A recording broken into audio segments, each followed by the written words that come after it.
Naisara na po ang gate ng irrigation canal sa Pangasinan.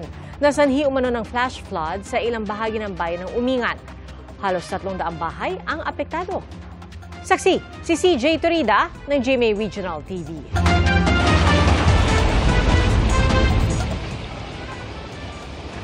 Rumaragasang baha ang bumungad sa mga residente sa Barangay Poblacion West sa Umingan, Pangasinan kagabi.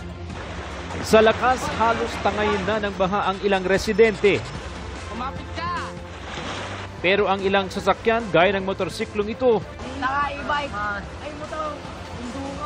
pilit na sinuong ang baha. Maya-maya, tinangay na rin sila ng agos. Gamit ang isang lubid, tulong-tulong ang mga residente at rescue personnel ng MDRRMO na mailigtas ang dalawang sakay ng motorsiklo. Pagkaumaga, tumambad ang pinsalang dala ng malakas na ulan. Dahil sa bilis ng ragasan ng baha, wala raw na isalbang gamit si Aling Belen. Diyan na yung tubig, wala na, bigla-bigla na lang. Wala ka namang magawa naman kasi yan nandyan na. Damay sa baha ang kanilang kotse, pati na rin ang motorsiklo ng kanyang mga pamangkin. Nalunod din sa baha ang kanilang mga alagang tuta. Halos 300 bahay sa bayan ng Umingan ang apektado ng flash flood.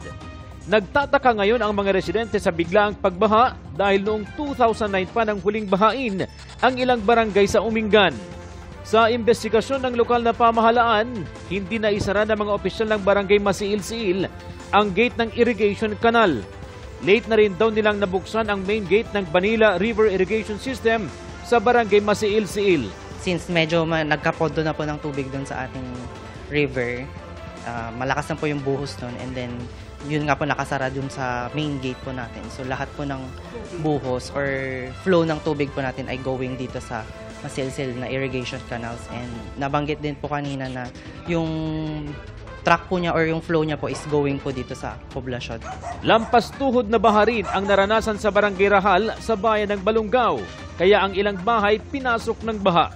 Malakas na yung tubig, tapos pinilit kong buksan yung pintuan nila kasi hindi na mabuksan dahil malakas ang tubig. Yung ginawa ko na lang, sinira ko yung pintuan nila para labasan ng tubig. Sa Dagupan City, nakatenga na ang nasa 20 bangka na mga mangingisda. Hindi na pumalaot ang nasa 300 mangingisda sa lugar dahil sa patuloy na sama ng panahon dahil sa bagyong Krising. Dito lang sir, nag-aantay lang na medyo gumanda yung panahon para saka naman lalaot. Ang ilan sa kanila, nag-ayos na lang muna ng lambat at mga damit bilang paghahanda sa muling paglaot. Patuloy ang monitoring ng mga otoridad. Ang ating abiso sa ating mga mangingisda ay bawal pumalaot. Delikado dahil matataas at malalakas ang mga alon sa dagat.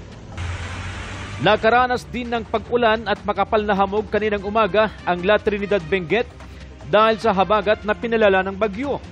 Dahil dito, naka-red alert ang Office of Civil Defense sa Cordillera, pati na ang mga DRRMO roon.